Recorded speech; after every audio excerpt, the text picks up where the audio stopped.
Maria Rosana Almeida, que atuará como moderadora da palestra A Reforma Tributária no Terceiro Setor.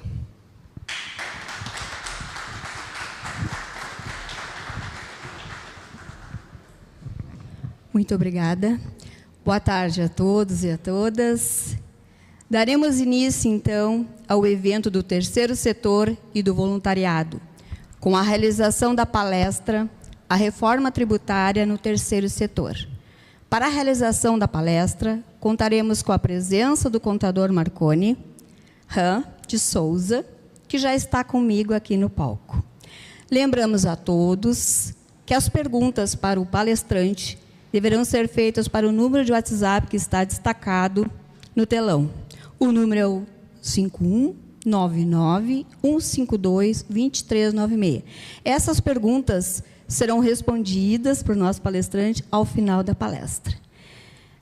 Nosso palestrante, Marconi Ram de Souza, é contador, administrador, especialista em administração e estratégia empresarial, mestre em ciências empresariais e economia, com ênfase em controladoria, professor universitário desde 2002, autor de livros na área tributária do terceiro setor, sócio da Assessoria Contábil de Porto Alegre, foi por mais de 20 anos conselheiro fiscal de diversas organizações do terceiro setor, profissional com 40 anos de experiência na área tributária. Fui vice-presidente do Sindicato dos Contabilistas de Porto Alegre de 2004 a 2013. Assim sendo, após a leitura deste currículo, a palavra está contigo, Marconi. Muito obrigada. Obrigado. Obrigado, Rosane. Obrigado a todos. Quando eles falam assim, há mais de 40 anos, não é que eu sou velho, tá, pessoal? É que eu comecei bem cedo, então, isso aí, essas informações, elas ajudam a distorcer. Pois bem, primeiramente, obrigado ao CRC pelo convite, e já pode colocar o primeiro slide, o convite para estar aqui. Essa casa aqui é de todos nós contadores, né? Conforme foi comentado aqui na Rosane, por mais, acho que em torno de 10 anos, eu fui integrante da comissão de estudos do terceiro setor, aqui desde a sua instituição, juntamente com o colega Roberto, e depois foram aparecendo outros, o Gabriel, o Davi, que está ali, enfim, e outros novos, eu sei que foram chegando aí, enriquecendo toda essa questão do terceiro setor, dos estudos sobre o terceiro setor. A proposta, pessoal, é falarmos então um pouco sobre reforma tributária, que está mexendo com todo mundo, e inclusive com o terceiro setor. Quem atua na área empresarial tem estes desafios pela frente, né? E também quem está no terceiro setor também acabou levando reflexo. Vamos ver se funciona aqui. Vou pedir aos universitários. Tá, o objetivo, então, da nossa palestra é compreender um pouco mais essa estrutura básica do CBS e IBS, né? E o reflexo dele no terceiro setor. Queira ou não, a gente vai ter que voltar a falar um pouquinho sobre imunidade e isenção, porque ela tem alguns aspectos práticos, né? Identificar algumas operações que são tributadas, outras isentas e outras imunes, e outras também que terão a alíquota reduzida ou zero. Dimensionar esse impacto financeiro que vai ter nos nossos custos e receitas, e um breve checklist daquilo que devemos fazer agora para o próximo período. Vamos ver se agora funciona. Opa, foi para trás. Então, pessoal, inicialmente eu quero botar uma ressalva aqui, de que este assunto é um assunto relativamente novo, não está totalmente regulamentado, e o que a gente vai passar aqui é o conhecimento que se tem até o momento, tá? E está sujeito a uma interpretação diferente ali na frente. Então, falta regulamentação, daqui a pouco tem as brigas judiciais ali, e pode tomar os outros nortes ali na frente, mas hoje o entendimento assim, mais predominante é aquilo que a gente vai falar, tá? Tá? Vocês passam? Ou eu passo? Não, eu não sei, tá. Então, vamos falar um pouquinho então sobre essa questão, um panorama da reforma. Vou tentar passar aqui. Ok. Pessoal, hoje nós temos, né, o PIS e o COFINS e o IPI, que são 3 tributos que incidem sobre o consumo, conforme é dito pela reforma tributária, né? E o ICMS e o SSQN. Esses 5 tributos fazem parte hoje do nosso sistema tributário no que se refere ao consumo, e eles vão mudar. A partir da reforma tributária, nós vamos ter a CBS, que é a Contribuição sobre Bens e Serviços, tá? Que é um tributo federal, que na prática é para substituir o PIS e COFINS e parte do IPI, e vamos ter o IBS, que é uma mescla, é um tributo estadual e municipal, que vai substituir o ICMS, que é estadual, e o ISSQN, que é municipal. Os 2 tributos deverão ter praticamente a mesma base, tá? E nós temos um cronograma de transição. Neste momento, em 2026, todas as empresas estão obrigadas a colocar na nota fiscal uma alíquota teste, 0,9 de CBS, 0,1 de IBS, que, fechando os dois, dá 1%, que a ideia era de informar e o fisco começar a fazer os cálculos a partir daí, para que viesse a definir a alíquota definitiva do CBS e do IBS. Tá? Ela foi prorrogando, a última data que nós tínhamos era dia 3 de agosto, com uma promessa que a partir de 3 de agosto, as notas que não tivessem essa informação não seriam autorizadas. Pois bem, chegou dia 3 de agosto, diz assim, a data continua, só que a gente vai continuar deixando emitir notas, tá? Mas aqui já uma primeira dica inicial, se você está sujeito à emissão de notas, coloque essa informação, porque daqui a pouco pode trancar a emissão de notas logo ali, né? E nesse sentido eu estava olhando, na semana passada foi feita uma estatística, que num dia foram pegas todas as notas emitidas no Brasil, 88% já tem essa informação. Então, está faltando pouco, daqui a pouco eles podem colocar. Pois bem, a partir agora de 27, dia 1º de janeiro, vai entrar, assim, a todo vapor a CBS, que é o que vai substituir o PIS e COFINS, portanto, entra a CBS e sai fora a PIS e COFINS dia 1º de janeiro. Isso permanece em 2027 e 2028. E a partir de 2029 vai entrar o IBS. E em contrapartida vai reduzir o ICMS e o SSQN. Então vai ter uma transição, né? Então, o primeiro ano vamos ter o IBS pequeno e o ICMS ainda grande. No outro ano, aumenta o imposto novo da reforma tributária, diminui os antigos ICMS e SSQN e vai indo que até 2032, e em 2033 vai estar plenamente o IBS em vigor e o ICMS e o SSQN não existirão mais. Então, tudo aquilo que ao longo aí que a gente aprendeu sobre ICMS, SSQN, PIS e COFINS, quase que dá para pegar o arquivo L chamado lixo e botar ali dentro. Não é bem assim, os conhecimentos sempre serão vários, mas todo aquele nosso conhecimento tem data de vencimento agora. O que nós temos mais? Alguns princípios assim que mudam, tá? Vamos ter agora uma não cumulatividade ampla. Nós tivemos ao longo do tempo, começou lá no finalzinho dos anos 60, o ICM, né? Imposto sobre Circulação de Mercadoria, que a gente aproveitava os créditos da etapa anterior. A partir da Constituição de 88 virou ICMS, mas ele não era tão amplo, era normalmente daquilo que saía junto com o produto, tá? O PIS e COFINS nós víamos somente o sistema acumulativo, a partir de 2002, 2003, por aí que começou o sistema não cumulativo, mas também a gente não podia aproveitar crédito de tudo. A primeira promessa é que agora a CBS e IBS nós teremos uma não cumulatividade ampla. O que significa isso? Poderíamos aproveitar crédito de tudo aquilo que a nossa empresa, a nossa instituição consome, que ela adquire, tá? Na prática não é bem assim, tá, pessoal? Tem umas restrições. Outro, a cobrança passa a ser no destino e não na produção. A gente vai jogando na nota fiscal até o final. E daí é um reflexo para a nossa entidade. Porque as nossas entidades do terceiro setor, elas acabam muito consumindo os produtos. E quando a gente vai consumir, vai vir carregado de CBS e IBS. E a tendência é que vai aumentar o nosso custo. Esse é um problema que a gente tem. Bom, a ideia também é de neutralidade tributária, ou seja, o mesmo bem ou serviço vai ter a mesma carga, independente da estrutura empresarial. Então, hoje a gente tem diversas situações. Um produto aqui no Rio Grande do Sul tem uma alíquota de ICMS, chega em Santa Catarina é outra, e assim vai indo. O SSQN chega aqui em Porto Alegre a 5%, vai no município do Ar é 2%, o mesmo serviço. Então, a proposta da reforma tributária é de diminuir ou praticamente eliminar essas diferenças, tá? E essa palavrinha bonitinha, split payment aí, né? Esse daí tá matando todos. Split, né? O pessoal aqui de som, aqui, imagem, sabe? Split, o que é splitar? Tu vem com um cabo e fazer em vários, né? Então, tu splita, tá? Tu distribui ele. E a proposta inicial é que agora vamos ter o split payment. Pois bem, eu quando vi essa história do split payment, eu confesso assim, eu não acreditei, esse negócio não vai funcionar, não vai funcionar. Aí falaram tanto que ia funcionar que eu já estava acreditando. E agora, nos últimos dias, disseram assim, não vai ser em 1º de janeiro não, tá?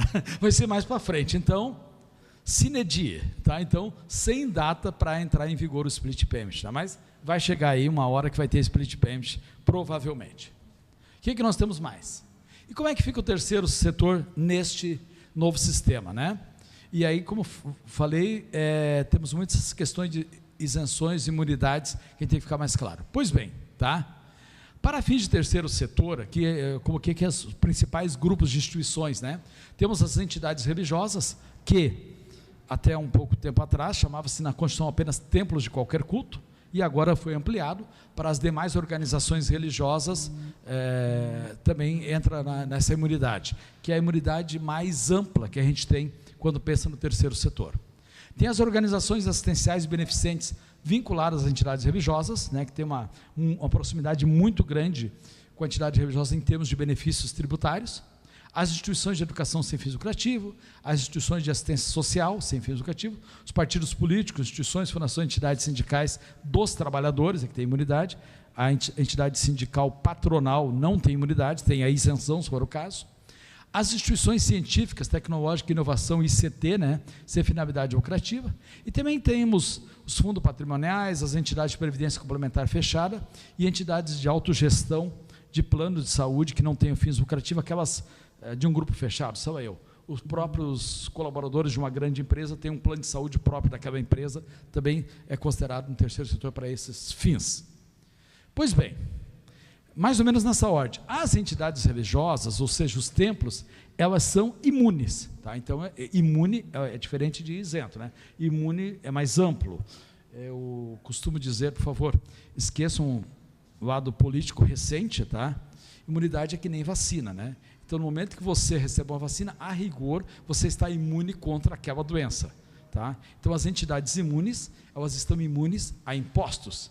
O imposto não pega nesse cara, tá? Nessa instituição, tá? Um detalhe interessante, nas atividades, finalidades essenciais, tá? Se nós pegarmos uma entidade religiosa e fazermos uma outra atividade, vai botar um supermercado, lógico que aquela parte lá não tem imunidade, tá? Então, a imunidade está ligada às entidades, às finalidades essenciais. As instituições de educação e assistência social também estão imunes, e estas aqui precisam cumprir os requisitos do artigo 14 do CTN, tá? Algumas instruções normativas, às vezes, sobre outras legislações, eles listam mais coisas, tá? Mas o que a lei fala, que a gente olhando assim, tentando botar a lupa na Constituição Federal, é que são somente as do artigo 14, tá? Que a gente vai ver na sequência ali, tá? Não remunerar dirigentes, aplicar no Brasil e manter a situação contábil, assim, numa linguagem muito simples, tá? Os partidos e sindicatos dos trabalhadores também são imunes nas atividades essenciais, e daí a gente começa a cair aqui. A ICT sem fins lucrativos da área de tecnologia tem alíquota zero, né, para esses serviços. Isso modifica rapidamente. Imune às despesas que vêm, eu não posso aproveitar crédito. E quando é alíquota zero, eu posso. Então, daí começa a dar um reflexo financeiro para a instituição. As autogestões de saúde sem fins lucrativos não são contribuintes do IBS-CBS, assim como os fundos patrimoniais e as entidades de previdência privada fechada. As OCIPs e as demais atividades, associações, tá? Se elas tiverem algumas atividades onerosas, né, que cobrem por algum trabalho, a rigor são regimes, são contribuintes dentro de um regime regular, ou seja, pagarão as alíquotas normais como qualquer uma empresa. O que a gente tem mais aqui? As regrinhas, aquela que eu falei anteriormente, então, do artigo 14 do Código Tributário Nacional, tá? as entidades imunes para continuarem sendo imunes. É isso aí, não pode distribuir patrimônio, aplicar no país, não se dá imunidade para aplicar no outro país, e manter a escrituração completa, contábil completa. Imunidade e isenção. Vamos lá. A imunidade está prevista na Constituição Federal. Então, ela está fora do campo de incidência dos tributos, tá? Porque é uma, vamos chamar assim, proibição da Constituição. Já a isenção, ela é definida ou por lei complementar ou por lei ordinária, tá? E depende tecnicamente, tá, do campo de incidência, ou seja, dentro dos limites que aquela lei traz e os requisitos que aquela lei exige para que você tenha isenção. Alíquota zero. A operação incide, é tributada, mas a alíquota é zero. Na prática, qualquer número multiplicado por zero vai dar zero. Então, a rigor, eu não tenho mais nada a pagar. E melhor, os créditos são mantidos. Então, tem previsão em todo esse arcabouço aí da reforma tributária que eu posso aí pedir o valor que eu tive de crédito, tá? E a não incidência, as operações simplesmente não são fatos geradores do IBS e do CBS. Alguns pontos aí que quase ninguém percebe essa questão do crédito, tá?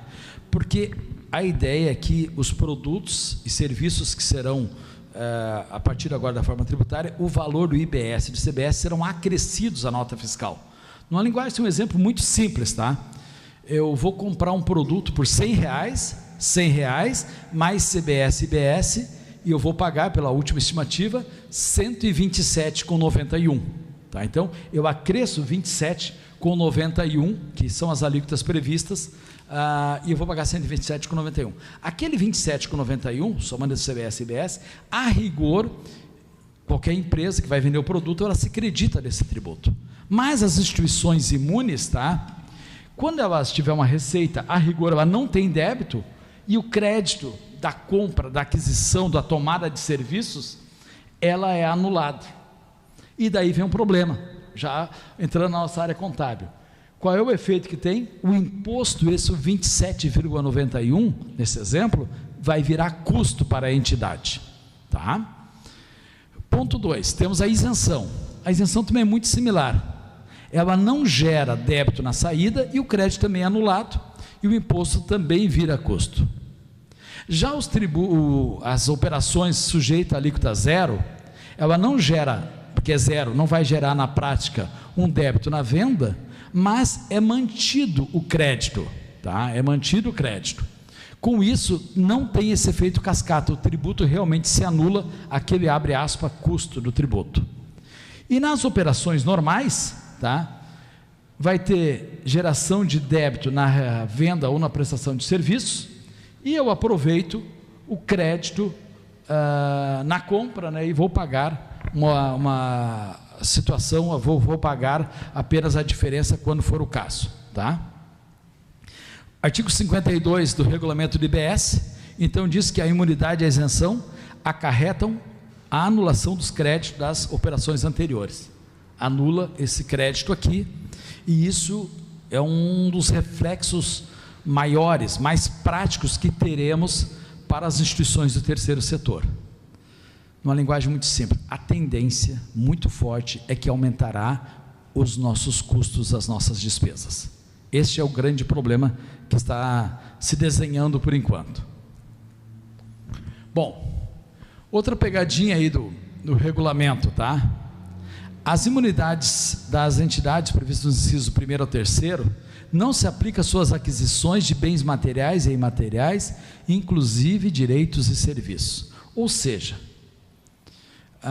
agora recentemente, o Estado do Rio Grande do Sul teve um tempo atrás, caiu, voltou, concedia isenção de ICMS para as entidades religiosas relativa ao consumo de energia elétrica. Então, as entidades religiosas, ao pagar a sua conta de energia, não pagava ICMS, o que ficava a conta de energia elétrica mais barata junto à CE, junto à RGE. E às vezes alguns dirigentes dessas instituições pensam, isso vale para tudo. Então, se eu vou construir a sede da minha instituição, eu vou lá e eu compro cimento, quero sem ICMS. Eu compro tijolos, quero sem ICMS. Eu compro ferro, quero sem PIS e COFINS e assim por diante. Que aquela imunidade também estaria relacionada às aquisições. A ideia é a seguinte: a entidade não pagaria tributos. Pois bem, agora, com a reforma tributária, isso está mais claro ainda, tá? A entidade é imune com relação às suas receitas, tá? Mas elas continuam pagando IBS e CBS quando compra os produtos. Então essa imunidade não é tão ampla e restrita, não. A imunidade só da receita, mas todas as aquisições, né? E se você pegar o DRE de uma instituição, tu vai olhar lá que tem um monte de custos, um monte de aquisições que são feitas, cada um na sua área, né? Tem um monte de aquisições. Aquilo lá atrás, toda a cadeia veio com tributos e vai ter tributo, e não tem como anular, por enquanto, tá? Acho que até que o governo teria como anular se quisesse, mas não há interesse, entendem que não é. Então vamos imaginar assim: quando a gente trabalha num escritório, a gente consome material de expediente ali, folha, tinta e tudo mais. Aquele material de expediente no meu escritório, quando eu estou adquirindo ele, virão com CBS e IBS. Pois bem, uma escola, um hospital, uma ONG, ao adquirir papel, tinta, toner para impressora e tudo mais, também vão pagar CBS e IBS igual ao escritório. Não tem nenhum benefício tributário nessa aquisição, né? E pior, como agora o imposto será acrescido ao valor da nota, a tendência é que isso vai ficar mais saliente, vai aumentar o custo e nós vamos ter esse nosso DRE mais gordinho agora, um DRE mais reforçado no sentido de custo, porque vão estar ali embutidos os novos tributos da reforma tributária. Bom, alguns exemplos. Uma escola, por exemplo, que é sem finalidade lucrativa, ela vende, né, a receita dela é proveniente das mensalidades que os alunos pagam. Esta operação é imune, tá? Uma escola, ok. O que significa isso? Que ela não vai recolher IBS nem CBS, ok, legal. Mas ela compra material didático de fornecedores tributados, alguns materiais, até porque a gente tem o livro que não é tributado, é um outro caso à parte, mas outros materiais que são tributados. Portanto, ela vai pagar CBS e IBS embutido naquele material. Por isso que o custo tende a aumentar. Ela não vai apropriar crédito das demais compras, né? Mas uma escola, aí pegando o caso, vai ter outros custos, né? E manutenção, comprou cadeiras, mandou pintar lá, comprou tinta para pintar a parede, pagou energia elétrica, consumiu internet, tem que pagar. Nada disso eu posso aproveitar, tá? E o imposto embutido que teve lá nos demais materiais de expediente, de materiais didáticos, na tinta que eu comprei, na energia elétrica que eu paguei, na internet que eu consumi, na prática, tá? Ele vai virar uma despesa indefinitiva, porque eu não consigo pedir isso de volta. Isso é uma coisa, até acho que nós, assim, toda a cadeia do terceiro setor, deveríamos pensar em alguma coisa para tentar pegar esse valor de volta, brigar por uma alteração na legislação nesse sentido, né? Abrindo aqui um parênteses, não está aqui no slide, né? Aqui no Rio Grande do Sul foi feito, né, uma coisa bem interessante. Eu vou abrir um parênteses aqui saindo assim, ó. A cesta básica, tá? O arroz, feijão, a massa, se entendia que é um produto muito básico e foi reduzido os tributos da cesta básica, entre eles o ICMS. Ok, é interessante, tá? Ter um tributo mais para que todo mundo tenha acesso, ou o maior número de pessoas tenham acesso a essa alimentação básica. Agora, vamos ser sinceros, né? A gente tem um monte de pessoas que tem um monte de grana também, entende? Os ricões. Não tem o porquê o ricão da cidade pagar o arroz com um tributo mais barato, para ele especificamente. Então, a partir aqui do governo do estado do Rio Grande do Sul, um incentivo disso aí, onde eles fizeram um cashback, né? Ou seja, para essas pessoas que estão neste nível, que estão mais necessitados financeiramente, através dos cartões, dos benefícios sociais do governo, se devolveu ali o valor do ICMS, tá? Nessa linha de raciocínio foi. E, inclusive, a proposta da reforma tributária é que haja cashback para diversas situações. E eu faço a pergunta, por que não faz um cashback, então, para o terceiro setor? Por que a gente não pega, olha, tu reúne lá todas as contas que a instituição pagou, pega ali a notinha da tinta, e vai lá e me devolve o dinheiro do imposto que eu paguei. Porque se o governo não devolver o dinheiro do imposto, aquele imposto que está ali, aquele tributo que está ali, na prática vai virar custo. Isso vai virar... Todo mundo que está no terceiro setor sabe, na maioria das situações, não é fácil atuar no terceiro setor. Os recursos são escassos. E as necessidades do outro lado são muito grandes. E a gente fica naquela vida, né? A vontade é de eu prestar, ampliar minha base de serviços, e do outro lado, olha, mas eu não tenho grana, então eu tenho que encolher. Você imagina se, por acaso, o governo devolvesse esse dinheiro do tributo, fizesse uma forma que não pagasse os tributos sobre as compras, teria uma folga de caixa para eu dar um passo a mais e aumentar a minha base de prestação de serviço para a comunidade, para aquelas pessoas que mais necessitam, né? Seria interessante. Lembrando, eu gosto assim sempre de citar essa questão do terceiro setor, né? Quando a gente fala terceiro setor não deve pagar tributos, e em algumas situações está a situação de imune, de isento, pessoal, não é porque um dia algum governador, um presidente lá atrás, se acordou de bom humor e disse, o terceiro setor, acho que eu vou tirar os tributos fora, não. Se a gente olhar no início, a origem disso é o seguinte, né? Para que serve o tributo? O tributo, na prática, serve uma forma assim, arrecada o dinheiro de todo mundo aqui, daí tem várias formas, né? Tributo sobre patrimônio, sobre a renda e tal, sobre o consumo, arrecada esse dinheiro, junta tudo aqui e nós vamos devolver de volta para a população. No que a gente vai devolver? Eu sempre brinco, tá? Agora a gente vai ter campanha política. Não é que os políticos vão falar agora na campanha, tá? Vão melhorar a educação, a saúde, a segurança, melhorar. É isso que vai devolver. Então é o seguinte, se o terceiro setor atua exatamente nessa área, na educação, na saúde, na assistência social, por que o dinheiro tem que ir lá em Brasília e voltar? Até porque a gente sabe que essas idas e voltas, de vez em quando, tem alguns vazamentos no meio do caminho.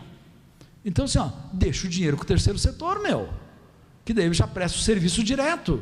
Se tu vai lá em Brasília e volta, já tem um custo operacional, um custo burocrático de ir lá e voltar, já não vai voltar a totalidade, então já deixa aqui o dinheiro. Então eu acho que era uma coisa muito importante que nós brigássemos para que a gente tivesse uma imunidade, uma isenção plena, ampla, inclusive daquilo que a gente compra. A gente, estou falando, entidade terceiro setor. Vamos, um comparativo aqui dessa questão. Então vamos lá. A imunidade, tem a sua origem na Constituição Federal, enquanto a isenção em lei complementar ou lei ordinária, né? E a alíquota zero também em lei complementar ou lei ordinária. A estabilidade. A imunidade é alta, a estabilidade. A instituição que é imune. Por quê? Porque para alterar aqui, Davi, somente com a emenda constitucional. E a emenda constitucional ela tem um trâmite muito pesado, muito carregado, né? Tem que ter um quórum maior de votação, tanto na Câmara quanto no Senado e tudo mais, então é difícil ser mudado. Já a isenção, chega lá alguém, muda a lei, terminou a isenção, pronto, é mais fácil, né? E a alíquota zero tem uma estabilidade razoável. Alguns requisitos, a imunidade, sim, tem que cumprir os requisitos do artigo 14, aqueles três que nós falamos anteriormente, e já a isenção depende da lei. A lei que cria a isenção, ela pode criar as regras. Para você ser isento, tem que cumprir tais e tais, tá? A alíquota zero, né, a rigor, não tem requisito nenhum. A instituição, o que é isento normalmente é o produto ou o serviço, e não a instituição. A imunidade anula os créditos anteriores, é o problema negativo, assim como a isenção, e a alíquota zero não anula, então eu posso pedir de volta todos os créditos anteriores, né? Que bom que esse não viesse para esse lado de cá também, né? E eu pudesse pegar de volta os créditos, tá? E o efeito nas compras. Se ela anula os créditos anteriores, o meu custo vai ser maior, né? E aqui o tributo não é neutro em relação aos custos, por quê? Porque você pega de volta. Por área de atuação, vamos ver alguns exemplos aqui. Saúde.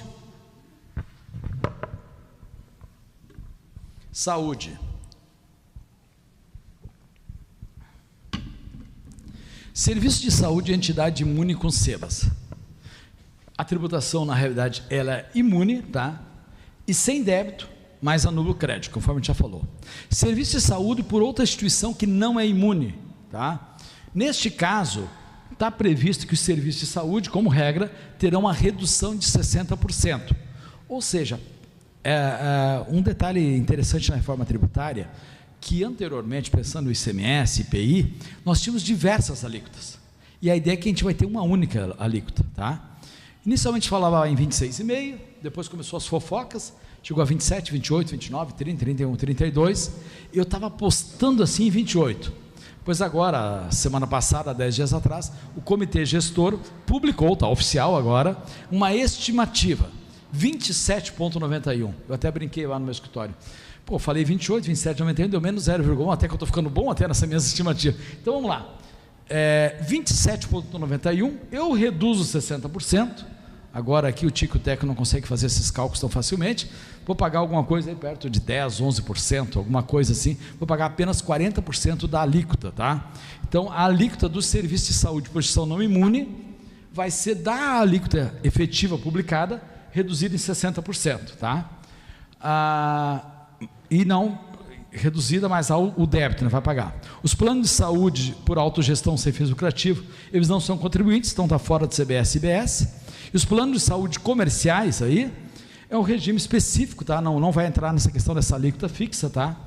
E é com base nos prêmios e indenizações. E o que a entidade compra, tá? Medicamentos em geral, tá? Vai ter redução de 60% por ser saúde, tá? Agora, alguns medicamentos, aqui tem listas específicas já nos anexos, né? Para doenças raras, doenças oncológicas, HIV, cardiovasculares, diabetes e da farmácia popular, os medicamentos terão alíquota zero, tá? Também os medicamentos por entidades de SEBAS, que atende o SUS, também terão alíquota zero, vacinas e soros também alíquota zero, e dispositivos médicos, apenas aqueles listados ali, também terão alíquota zero. E outros dispositivos médicos do outro anexo, tá? Tem uns casos que são zero e outros que são 60%, tá? O zero é pelo SEBAS, ou Poder Público, e 60% no restante. E as despesas que a gente vai ter de energia elétrica, telefonia, limpeza, material de escritório, como regra vai pagar integral, tá? O CBS e IBS, e sem direito a crédito por essa instituição, por ela ser imune. Os hospitais filantrópicos, atenção com atividades acessórias. É comum no hospital ter, às vezes, o estacionamento, a cantina, o aluguel de um espaço para uma farmácia, por exemplo, tá? Terceirizada. Essas operações não estão, essa receita da locação, tá? Ela não está abarcada pela imunidade do hospital. Então, inicialmente, elas serão tributadas integralmente, tá? Essa é a disposição neste momento, tá? O que a gente tem que fazer nesse caso, senhores contadores? Temos que segregar contabilmente as atividades das essenciais das atividades acessórias, tá? Tem que estar bem separado isso. Identificar, então, essas receitas que são onerosas, né? E prestadas a terceiros, bem separado contabilmente. Formalizar os contratos, tá? Essas operações aqui, o estacionamento, vai destacar IBS e CBS na nota fiscal, tá?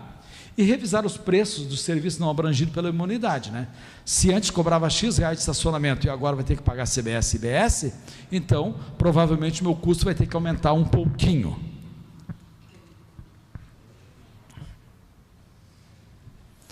Na educação, a entidade que vende e presta serviço. As mensalidades são imunes, mas eu não consigo aproveitar crédito, morre. As mensalidades por instituições com finalidade lucrativa e que não cumpram os requisitos do artigo 14, que não são imunes, né? Por ser serviço de educação, tem uma redução de 60% da alíquota.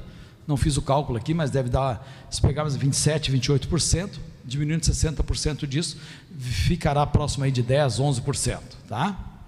O que mais que nós temos? Cursos abertos ao público não vinculado ao currículo escolar, tá? A rigor, vai pagar a alíquota integral, 27,91, tá? E aluguel de outros espaços, vendas de uniforme, a cantina, o estacionamento, também o pagamento é integral, tá? Essa questão da redução de 60%, tá, pessoal? Está no anexo 2 do regulamento ali. A lógica é similar àquela questão da saúde, tá? Livros didáticos impressos são imunes, por serem livros.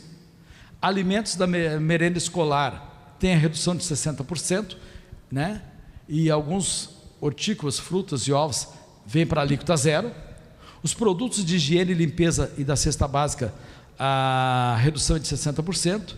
E as terceirização, TI, energia elétrica, telefone, assim por diante, a tendência é de ter a alíquota cheia, ou seja, vai pagar como qualquer uma outra empresa. Ou seja, esses que nós vamos pagar alguma coisa, vai aumentar os lucros, né? Aumentar os custos, desculpa.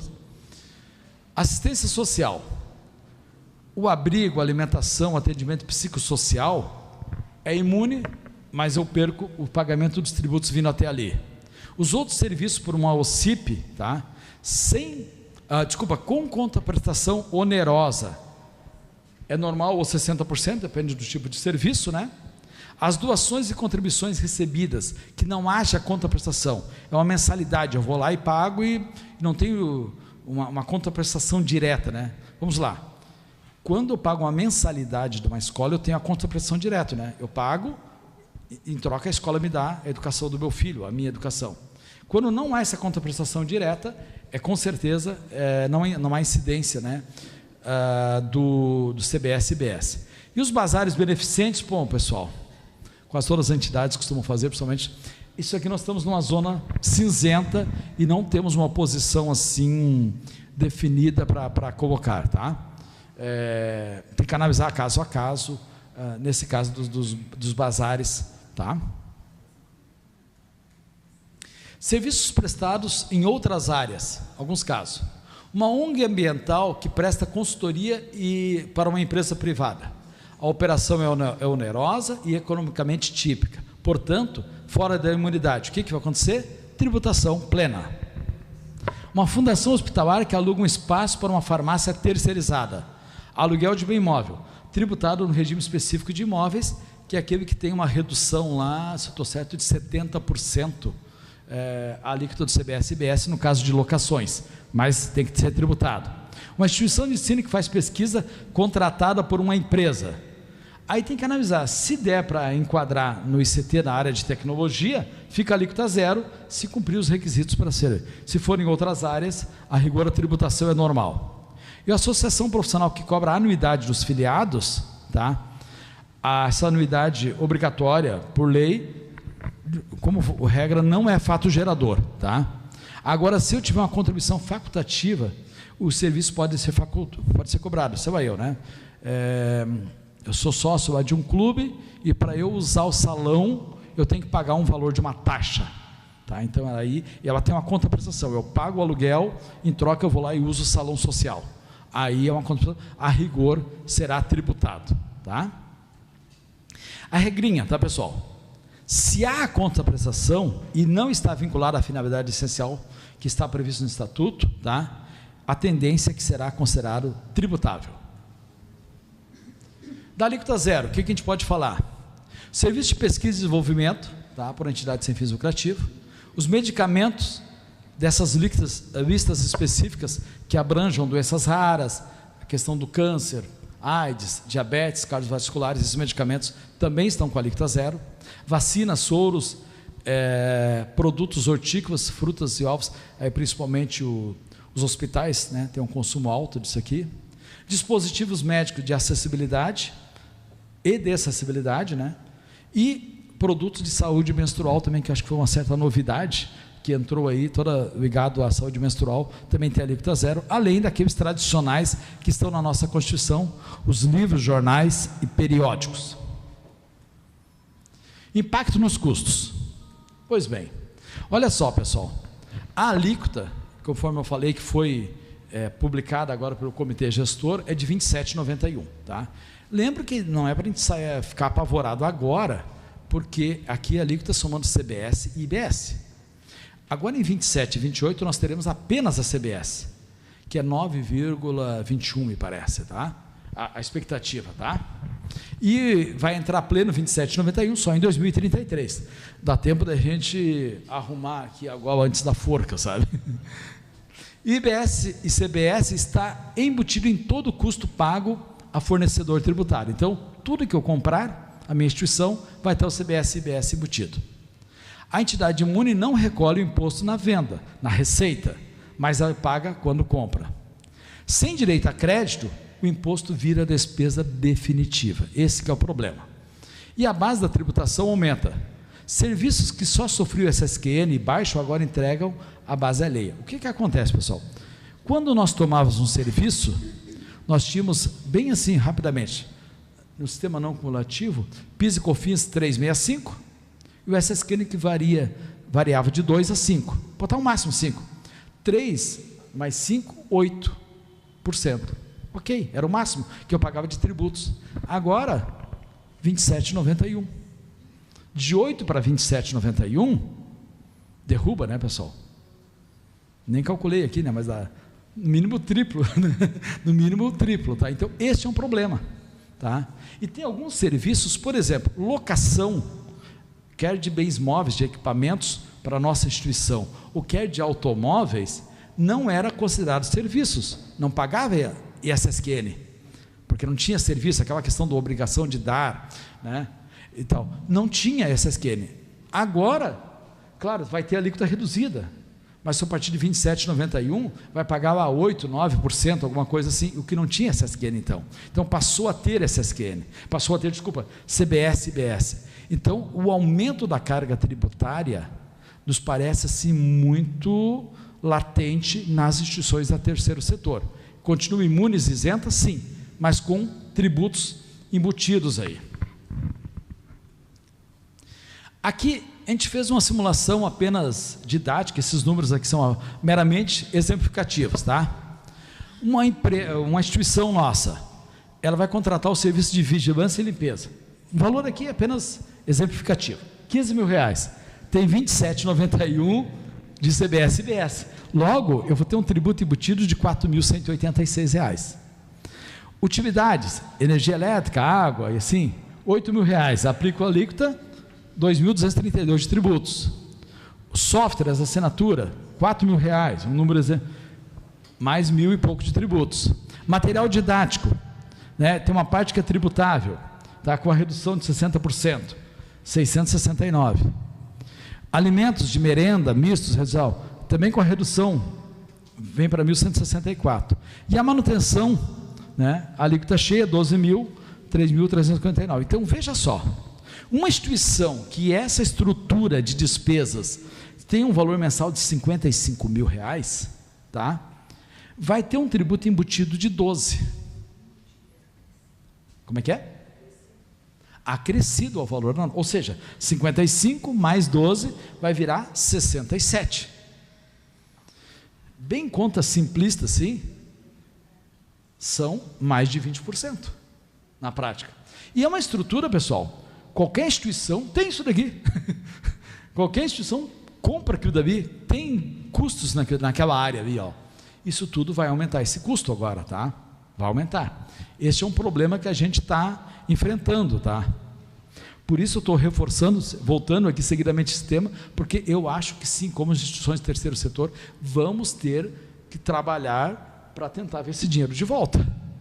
Ou não cobro da gente na hora que a gente contrata o serviço, a compra do produto, ou se cobrar que a gente conseguir vai buscar esse dinheiro de volta, tá? Agora, mandar esse dinheiro para depois ele voltar para nós, não tem lógica, né, pessoal? Olha só, qual é a tendência, tá, pessoal? Onde o custo aumenta, onde pode? A expectativa, tá? Aumento de custo esperado. Por quê? Os serviços em geral, que antigamente eu tinha um SSQN limitado a 5%, tá? Agora com CBS e IBS vai ser cheio, aquele número que eu falei há pouco. 3,65 de PIS e COFINS mais 5 de SSQN, eu chegava a 8,65. Agora eu vou pagar CBS e IBS cheio de 27,91. Então a tendência dos serviços tomados pelas instituições é de um grande aumento tributário. Alocações de imóveis, né? É comum ter tá sede num imóvel alugado, ou até mesmo ter um anexo, alguma coisa alugada. Não pagava ISSQN, agora paga CBS e IBS com a nova legislação. né? Serviço de tecnologia, software, licença, streaming, tudo isso aqui é tendência de aumentar. Terceirização, limpeza, vigilância, TI, manutenção também. Eles aumentam o tributo e eu não posso aproveitar o tributo pago anteriormente. E a tendência, tá, pessoal, de uma estabilidade ou redução são os medicamentos e insumos médicos, tá? Principalmente a questão dos SEBAS, né, quem tem SEBAS, tá? Alimentos e produtos da cesta básica, porque haverá essa redução. Então, livros e periódicos que são imunes, então isso aqui não vai alterar em nada, e os serviços de ICT, de tecnologia sem finalidade lucrativa, que é a alíquota zero. Então, como eu vou poder aproveitar o crédito na compra, então a tendência até é de haver uma pequena redução. O contador gosta de balanço, de um lado, aqui está invertido, né? De um lado a coisa ruim aqui, e do outro lado aqui a notícia razoavelmente boa ou até boa, tá? Essa é a nossa situação. Doações vinculadas a patrocínios. A doação pura, pessoal, sem contraprestação, não é fato gerador, portanto não paga CBS e IBS. CBS e IBS. Já a doação com contraprestação, cuidado, parceria disfarçada, tá? Mesmo que a gente coloque a doação, se tiver uma parceria disfarçada, olha, eu vou fazer a doação lá para o evento, mas obrigatoriamente vocês deixam vir aqui o patrocinador aqui na frente, faz uma propaganda, coloca aqui o banner aqui do lado, e não sei o que mais, tá?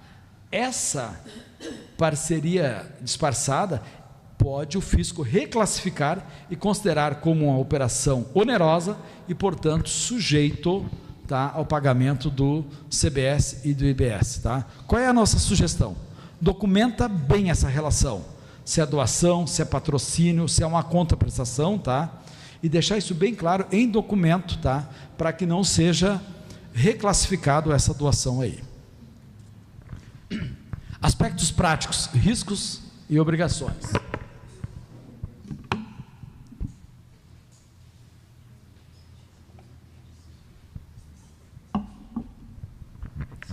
Pessoal, nós tínhamos, principalmente no meio do terceiro setor, uma certa tolerância para a não emissão de alguns documentos fiscais, tá? Pois bem, isso acabou, tá? Prestações onerosas obrigatoriamente com nota fiscal. Inclusive tínhamos situações, algumas instituições que nem tinham inscrição estadual, né? Então, vá lá, providencia sua inscrição estadual, porque você vai ter que emitir nota fiscal, inclusive do estacionamento. Desculpa? Se for serviço municipal, e se for venda estadual, né? Temos que ter essas inscrições e verificar, pessoal, se faz, é fácil? É, mas também é chatinho, não dá para você começar a pensar isso aqui dia 31 de dezembro, tá? Começa a verificar o quanto antes e vai botando, adquire sistema, treina e começa a colocar, a cadastrar os produtos, porque isso você vai precisar ali, tá? Inclusive nas operações imunes, tá? A previsão de exigência da nota fiscal. Adere à declaração de regime específico, tem que verificar, né, se está na entidade aí. A escrituração de débitos e créditos para apurar o tributo, né? E a escrituração contábil segregada por atividade, especialmente nas atividades essenciais, as obrigatórias, que normalmente as essenciais poderão estar abarcadas pela imunidade e isenção, e as acessórias, tá? Elas provavelmente terão que ser tributadas. Bom, alguns riscos aí, tá? A perda de imunidade por descumprimento do artigo 14 do CTN-A, né? Remuneração de dirigentes, aplicação fora do país, ou não ter a contabilidade regular. A reclassificação da atividade essencial, né? Não dá para enrolar, né? O que é atividade essencial ou acessória, tá? Contratos vigentes com fornecedores, tá? Pessoal, tem que cuidar, porque agora tem um tributo, tem um novo cenário, então provavelmente vão ter que rever esses contratos para que não fique mais pesado para um lado que para o outro. Provavelmente esses contratos vão ter que agora considerar os tributos que são custos, tá? A mesma coisa dos preços dos serviços contratados, tá? Provavelmente vai vir o destaque, CBS e IBS. Agora tem um detalhe, vamos supor assim, contratava um serviço terceirizado aqui, R$10 mil, ok. Marconi, a partir do dia 1º agora, 10 mil mais 27,91. Não, só um pouquinho, pessoal. Antes ele pagava PIS, COFINS, SSQ naquele valor. Então, na realidade, o valor não era bem 10 mil, tá? Era, sei lá, 9.400. Então, tem que parar e renegociar essa questão. Olha, não vamos partir de 10 mil, não. Vamos tirar os tributos fora antigos, vamos chamar assim, PIS, COFINS, SSQN, ou ICMS no caso de mercadorias, calcula o valor líquido, sobre esse valor líquido, sim, daí vamos aplicar CBS e IBS os 27,91 em cima, tá, pessoal? O que a gente tem mais aqui? Compras do Simples Nacional, principalmente para quem atua lá na área do ICT, lá da tecnologia, tá? Que aproveita créditos. O Simples Nacional gera crédito para você que compra? Gera, mas ele é muito pequeno, tá? Depende uma tabela, uma alíquota progressiva, quanto mais alto o faturamento, mais alta a alíquota, mas mesmo assim ele é muito pequena, tá? Assim, a grosso modo, apenas para fins didáticos, tá? Se a alíquota do CBS e BSC vai dar 27,91, a grosso modo as empresas do Simples vão gerar 1/10 dessa alíquota, vão gerar 2,71, alguma coisa assim, tá? É muito pequeno, pode ser um pouco mais, um pouco menos, não veio o caso. Então assim, ó, se você tiver a alíquota zero e pode aproveitar crédito, a compra do Simples Nacional pode não ser o melhor negócio, tá? E prestadores MEIs e pessoas físicas, tá? Eles não geram crédito, tá? Agora tem um detalhe, se eu sou uma instituição imune, isenta, em que eu não vou aproveitar esse crédito, de repente, as compras do Simples Nacional de MEI de pessoas físicas seja interessante, porque talvez o preço dele seja um pouco mais abaixo. Eu estou olhando apenas o lado econômico, tá, pessoal, aqui. Quanto à qualidade dos serviços, a garantia, a estrutura da empresa, tá aí, daí é outro capítulo, tá? Mas olhando só os números, a instituição imune e isenta, talvez a análise das compras do Simples Nacional e dos MEIs e pessoas físicas seja interessante, porque não virá destacado na nota fiscal, não virá acrescido CBS e IBS. Bom, quais são as oportunidades para o terceiro setor, tá? Então, quem trabalha com ICT e tecnologia, a questão do aproveitamento do crédito, tá? Os hospitais filantrópicos com sebo e tal, aquisição estratégica com alíquota zero, aqueles produtos, sabia? É um ponto favorável para a gente verificar, né? As aquisições de MEIs e empresas do Simples Nacional, por não pagarem IBS e CBS altos, pode ter um melhor preço, que nós acabamos de falar, tá? E uma revisão da estrutura societária, da estrutura estatutária, tá? Qual é a sugestão? Separar as atividades essenciais das acessórias e, se for o caso, até mesmo de pessoas jurídicas distintas, né? O Roberto aqui, o nosso líder da comissão, me lembro que a gente brincava assim de vez em quando, assim, de vez em quando o vento parece que vai para um lugar. Então eu lembro assim, há muitos anos atrás, juntavam todas, saúde, educação, extensão social, tudo numa instituição só, no CNPJ só. Depois o vento foi para o outro lado, não, cada um com CNPJ, tá? E agora eu diria assim, a tendência, tá, é que o vento vá mais ainda abrir, olha, mesmo sendo só saúde ou só educação, vamos separar de repente uma instituição, a parte isenta, imune, da parte das atividades acessórias que poderão ser tributadas, porque daí aproveita crédito e tudo mais, seria de repente interessante. Bom, um roteiro de adequação para os próximos meses. Sugestão: confirma se a operação, ela vai ser, e a instituição é imune, isenta, ou é um contribuinte regular, tá? Revisa o estatuto, tá? É importante, tá, pessoal, deixar claro no estatuto aqueles requisitos lá do artigo 14 do CTN, tá? Deixa claro aqui, deve, né? Deixa claro para que não haja assim, de repente, um fisco, aquela ganância toda de fazer uma interpretação equivocada. Eu vou abrir aqui um parênteses, tá? Me chama a atenção a reforma tributária, o que nós temos de arrecadação dos estados e municípios até agora, tá?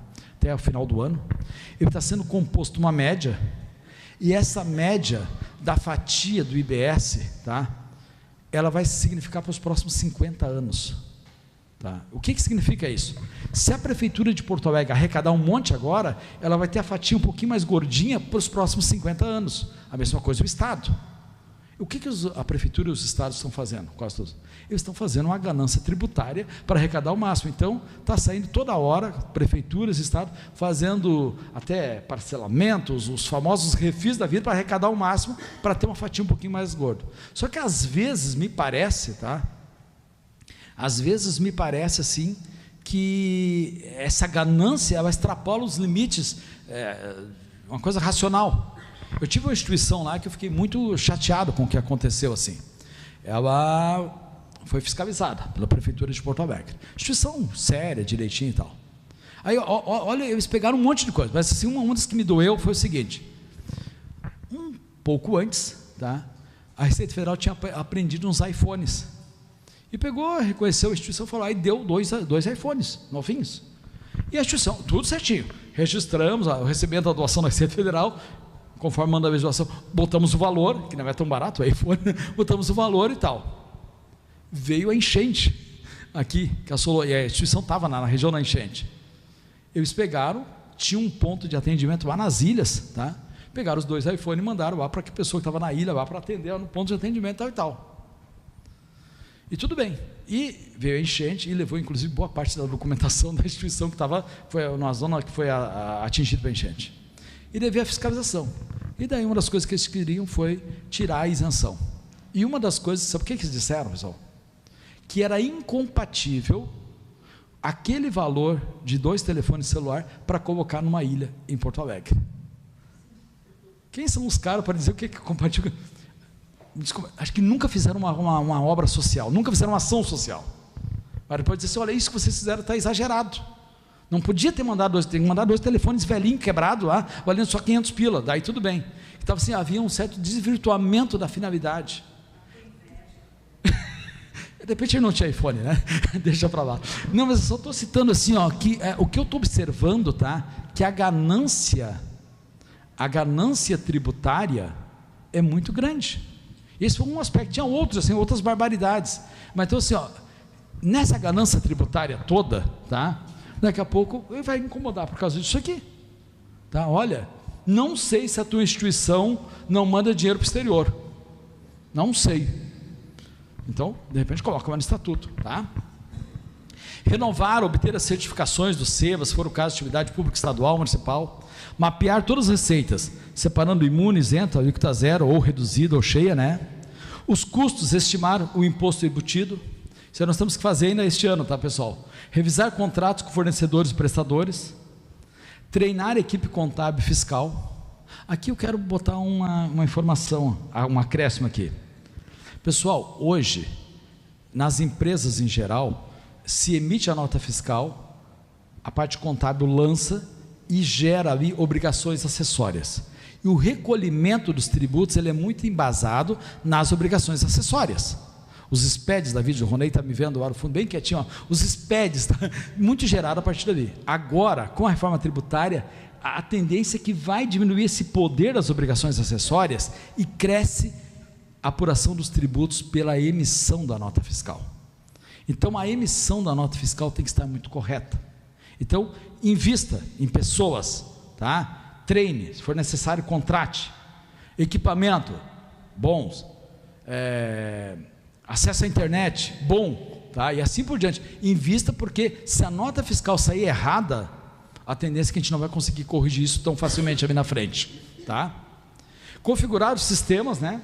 Para que calculem corretamente, destaque o IBS e CBS, né? E testar a emissão dos documentos fiscais nesses novos modelos aí que abrangem os novos tributos da reforma tributária. E o ano que vem? Bom, o ano que vem nós temos apuração e recolhimento efetivo do CBS, tá? Vamos ter que separar receita imune, tributários isentos e começar a pagar. Um outro detalhe, pessoal, que não está aqui no slide, mas lembrei agora. Lembre-se, o valor de um produto ou serviço é 100 e você vai aplicar mais 27,91, total receber 27,91. Se por acaso você, abre aspas, esquecer de recolher os 27,91, isto é apropriação indébita. Você está te apropriando de um valor que não é teu, que é do fisco, que é tributo. E a apropriação indébita é crime. E se pegarmos o processo disso, o final do crime, o processo pode acabar dos diretores indo parar na cadeia. E voltando aqui na entidade terceiro setor, é diretoria e conselho fiscal, de mãozinhas dadas, tá, pessoal?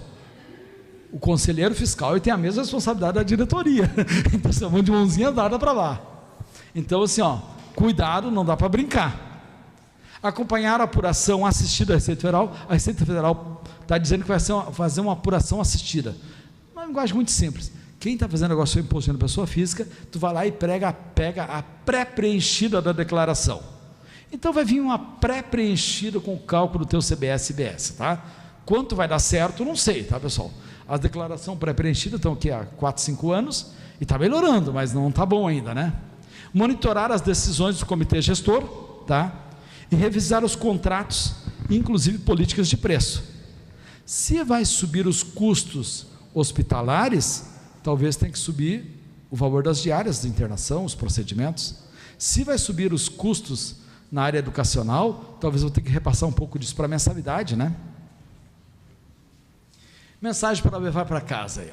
A imunidade continuará protegendo o terceiro setor no que ele produz, mas o custo do que ele consome ficará mais visível, porque vai estar destacado e, em muitos casos, mais altos ainda, tá?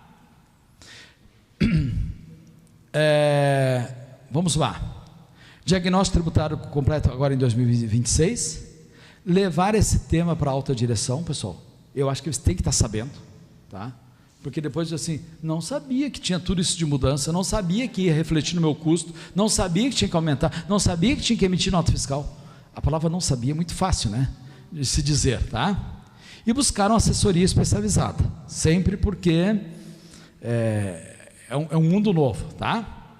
Nas perguntas, tá? Como eu sei que vocês não gostam de fazer pergunta, eu fiz pergunta. Brincadeira, que essa aqui você responder. As que vêm aí, a gente vai passar para o Roberto responder, tá? Minha entidade é imune, precisa emitir nota fiscal? Sim.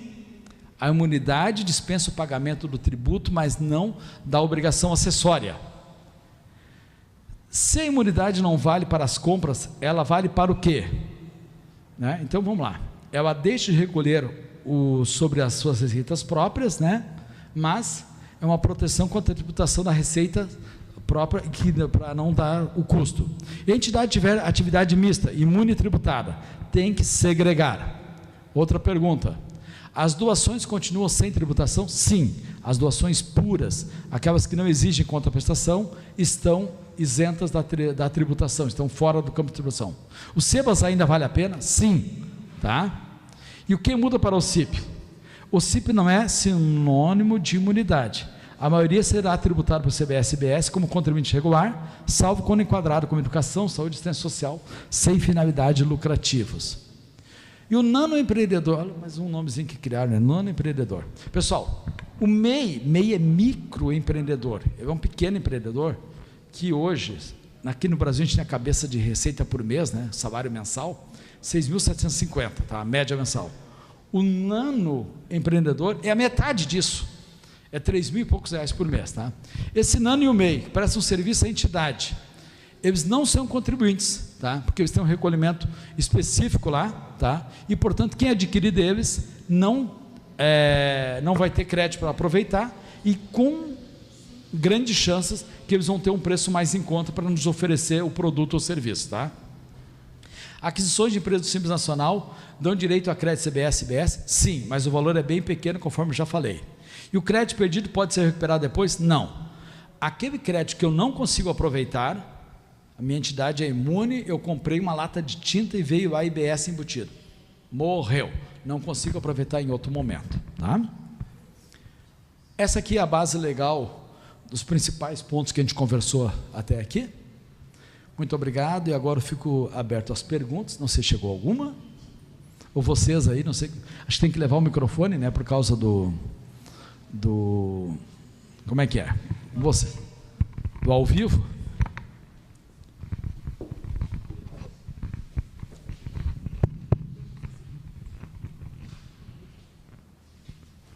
Eu tenho duas aqui.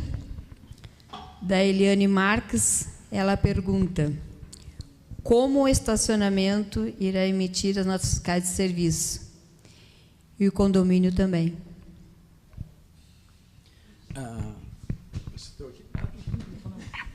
Viu o que é a idade? Eu disse que eu começaram cedo, agora vocês dizem que não é tão cedo. Tá, vamos lá, por partes. Uhum. O estacionamento, tá? Vou dizer até hoje que eu não tenho experiência do que vai ser o ano que vem, tá? Estacionamento, como tem um fluxo muito grande e é comum as pessoas não pedirem nota, tá? Então é comum os estacionamentos fazerem um convênio com a prefeitura, tá? E neste convênio estarem dispensados de emissão de notas, salvo se o cliente pedir, tá? Até hoje funciona assim. Eu não sei dizer como continuará depois ali, tá? Se vai ser mesmo assim obrigado ao estacionamento para todo mundo, né? Porque se a gente for nessa linha assim, imagina uma lotação do ônibus aqui em Porto Alegre, quantas pessoas sobem e descem ali, né? E tu dá nota fiscal um por um, né? Então, provavelmente vai ser algum regime, né? Que o estacionamento normalmente tem um regime especial para isso daí, que a empresa ou a instituição vai até a prefeitura e faz um convênio. Não sei como agora vai estar embaixo do guarda-chuva da Receita Federal, até que ponto isso vai ser aceito, tá? Vamos ter que esperar um pouquinho mais. E quanto ao condomínio, tá? Quanto ao condomínio, tem algumas regras específicas, tá? A rigor, o condomínio não é contribuinte, tá? Não paga CBS e IBS, tá? Mas ele poderá ser contribuinte por opção. Eu tive dando uma estudada assim, e me parece muito difícil do condomínio querer ser contribuinte por opção, tá? Quando é que ele seria contribuinte por opção? Vamos supor, estamos aqui na terceira perimetral, tem um prédio ali que só tem conjuntos comerciais locados ou pagando, que são empresas que são contribuintes do CBS e IBS, tá? Que não é nem microempresa, nem simples, nem MEI, tá? Só empresas sedes. Aí, de repente, para aquele condomínio vale a pena ser contribuinte do CBS e IBS, tá? Mas os demais condomínios não são. Eu diria assim que, na prática, olhando assim, talvez 95% dos condomínios não serão contribuintes do CBS e IBS. Eu acho que condomínio, eu andei dando uma olhada também, eu enxergo aqueles condomínios comerciais que eles locam espaço para evento. Sim. Esses aí sim, né? Sim, esses condomínios terão que emitir. Eu até fiquei preocupada com aqueles salões de festa dos condôminos, sim, mas aí tem uma outra interpretação. Sim. Mas eu entendo que aqueles condomínios que possuem os espaços para serem locados, esses terão que emitir nota fiscal, porque tem foge limites. Da atividade final, né? É que o condomínio é um campo, na realidade o condomínio está num limbo, né? Ele não é pessoa jurídica, né? Embora tenha CNPJ.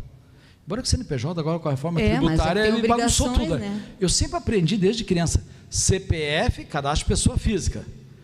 E o tempo que o Roberto era jovem era CGC, tá, pessoal? CGC. Cadastro Geral de Contribuintes. Depois viraram o CNPJ, Cadastro Nacional de Pessoa Jurídica. E agora as pessoas físicas também vão ter CNPJ também, né? Mas olha aqui, eu sou mais nova, eu sou do tempo do SIC. O SIC era o cartão, né? Cartão de identificação do contribuinte. Mas então assim, ó, agora, pessoal, vai ter muitos CNPJ que estão chamando, apelidando de CNPJ técnico, tá? Que é aquela que não é pessoa jurídica, mas vai ter um CNPJ para poder recolher os novos tributos aí, tá? O condomínio tem CNPJ, mas ele não é pessoa jurídica, tá? Não é Sim. pessoa jurídica. A tendência, e tem alguns limites, sabe? Eu não lembro agora de cabeça aqui os limites. Tem umas particularidades. Tem umas particularidades do condomínio. Mas como regra, diria assim, ó, como regra, os condomínios não é interessante eles optarem para ser de CBS e IBS. Eu te digo assim, eu te faço uma pergunta, que não é uma pergunta, é uma preocupação minha e até do próprio Gerson, porque nós, como fazemos parte dos clubes de serviço mundial, que é o Rotary, que é o Gerson e eu do Lions, eu fico preocupada como é que fica essas questões, porque são clubes de serviço assistencial. E nós recebemos doações, e aí eu fiquei muito preocupada ali que tu colocaste com referência aos nossos eventos, que é de captação de recurso. Não é uma receita, né? Poderá até ser tributado. Isso aí está no limbo, eu entendo. Então, a doação específica, embora que a doação, né, ela não há tributação, no primeiro momento, pelo Lions. Agora, quando ela faz um evento e faz um brechó, galeto, né? Um galeto e tal, a tendência é que sim, né? O que não deveria, né? Eu imagino, pessoal, até uma outra palestra, para a comunidade, uma outra palestra, né, que eu fiz mais para a área empresarial. Eu usei aquele velho ditado, né? No andar das carroças, as melancias se ajeitam. Botei uma imagem das melancias se ajeitando assim. Pessoal, eu entendo que não tem lógica, tá? Não tem lógica. Mas hoje, olhando a lei pura, tem que tributar. Sim. Tá? Então, assim, eu imagino que daqui a pouco vai sair alguma normativa, alguma coisa, e vai se ajeitando essas melancias conforme vão andando. Num primeiro momento, me parece que esse galeto, o brechó e tal, estaria assim sujeito. Hoje, se nós pegarmos na atual legislação, dá ao entender que, se aqueles recursos ali foram aplicados nas atividades fins, estariam isentos, mas na nova legislação a gente não tem isso ainda claro. Pois é. Bom, nós temos aqui do Vinícius Scherer, sobre o imposto seletivo.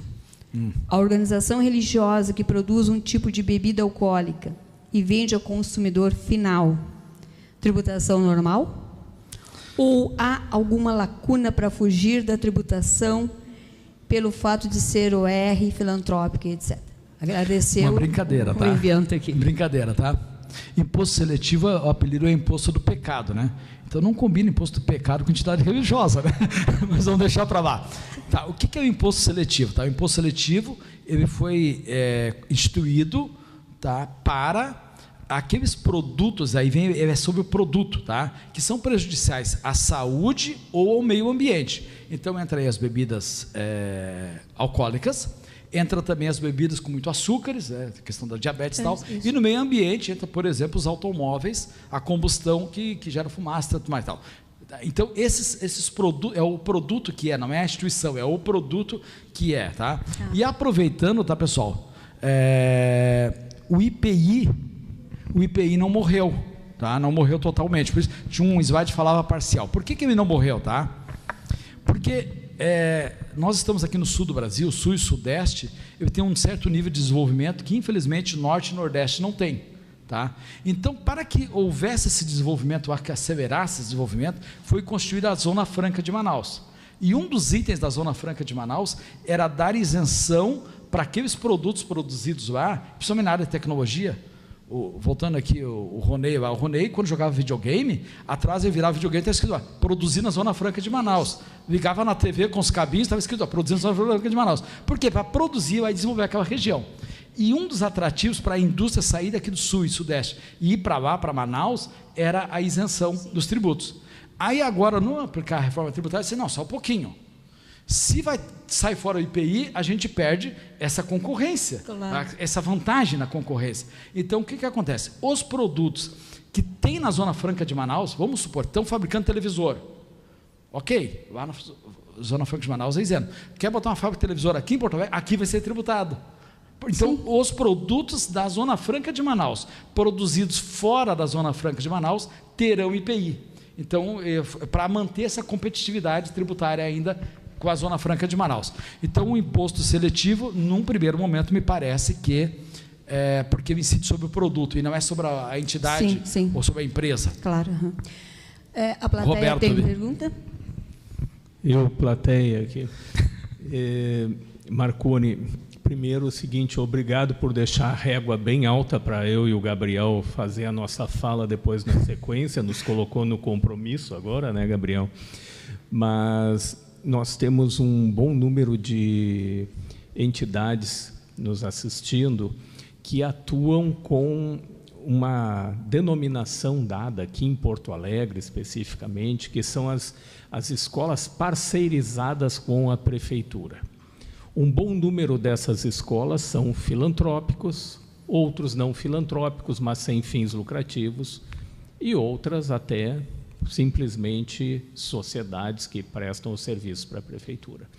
Ou seja, há uma remuneração contratada, há uma parcela por aluno, que se chama lá o valor atribuído por aluno, a prefeitura paga para aquela entidade. Nós teremos aí situações diferenciadas da incidência da IBS e CBS em algum momento. Algumas continuarão imunes e outras provavelmente estarão impactadas por esses novos impostos. Eu não sei se tu chegou a avaliar este cenário, se tu poderia fazer um comentário sobre isso. Não, eu não avalio, mas vamos lá. A educação, se a instituição for imune, não vai pagar, tranquilo, tá? Se ela não for imune, tá, for uma instituição sem finalidade lucrativa, mas que não atendam os requisitos, não tenha sebas, enfim, aí eu entendo que vai cair naquela redução primeiramente dos 60%. Tá? E se for uma empresa comercial, mesma coisa, dando 60%. Uma das coisas que, mesmo sendo a prefeitura que pague, nesse teu exemplo aqui, tá? Eu entendo, estará sujeita à emissão da nota fiscal. Tá?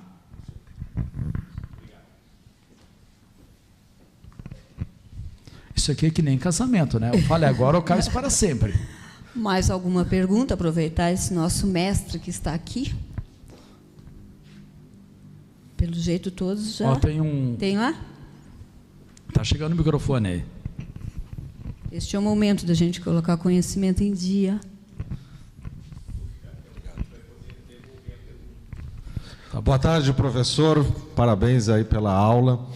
Mas eu fiquei muito curioso com as experiências que inspiraram esse novo modelo. Não sei se o senhor tem conhecimento disto. E se tem, né, a gente se inspirou no modelo americano, no modelo europeu, e como, se o senhor tem esse conhecimento, e como foi a implantação do modelo da onde a gente se inspirou, para a gente poder fazer aqui uma projeção do que temos aí pela frente, além de tudo que o senhor já nos apresentou, né? Obrigado. Bom, na realidade, pessoal, eu não usei essa expressão aqui, né? Mas o IBS e CBS é o que a gente chama de IVA, Imposto sobre Valor Agregado. Isso tem em diversos países do mundo, tá? Estados Unidos, Europa e assim por diante. O problema é que nós brasileiros aqui, a gente acha que a gente sabe mais que todo mundo. Tá? Então, o que a gente fez? A gente não se conformou com o IVA. Vamos implantar o IVA? O IVA é um bom sistema, tá? Porque se eu não tiver o IVA, que é o Imposto sobre Valor Agregado, se ele for cumulativo, ele vai complicar aquilo que de vez em quando a gente ouve falar aqui no Brasil, o famoso custo Brasil, porque vai insistir o tributo em cascata, vai aumentando o preço. Tá? Então, o IVA é um bom remédio para que não haja esse aumento tão grande do custo do Brasil. Então, vamos lá, tem o IVA. Aqui no Brasil, fizeram o que chamaram IVA dual 2. Tá? CBS, federal, IBS, e que abrange estados e municípios. Então, começou que a gente já achou que era melhor todo mundo. Pessoal, eu estou colocando ainda uma inteligência artificial paga lá do escritório, eu comecei a botar a emenda constitucional, as leis complementares e os 2 regulamentos, tá? Para pesquisar, não pesquisar em fofoca, pesquisar só dentro da lei. Eu já estou em 1.100 páginas, tá? Então, já é a mais complexa do mundo. Tá? Isso que nem começou a regulamentação, praticamente. Tá? Nós já estamos no sistema mais complexo do mundo. E daí vamos por alíquotas, tá? Estava dando uma olhadinha. Estados Unidos é por estado. Tá? Na Flórida, que é onde os brasileiros costumam ir, é na faixa de 6 ou 6,5% o IVA. Nós aqui 27,91%. Tá?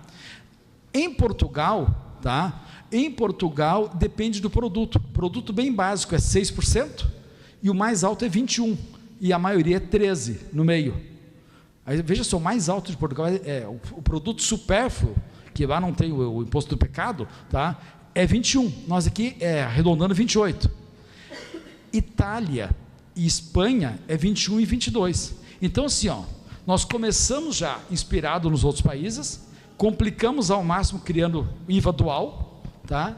E com a alíquota mais alta do mundo e já com um número muito grande de legislação tratando do assunto e não regulamentou quase nada. Eu acho que nós não estamos em bons lençóis, não.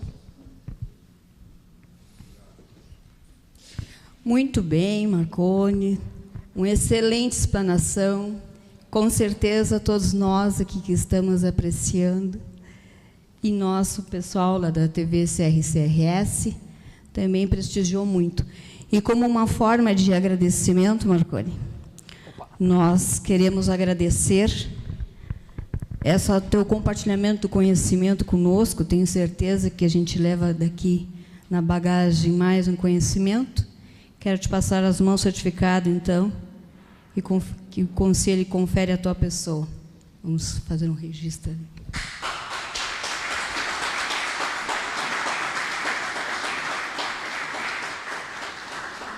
Assinado pela presidente, hein, pessoal?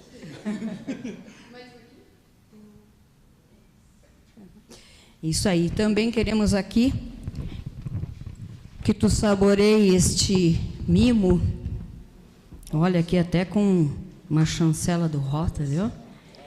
Este é um momento que estamos apreciando o vinho. Muito obrigada mais uma vez, Marconi.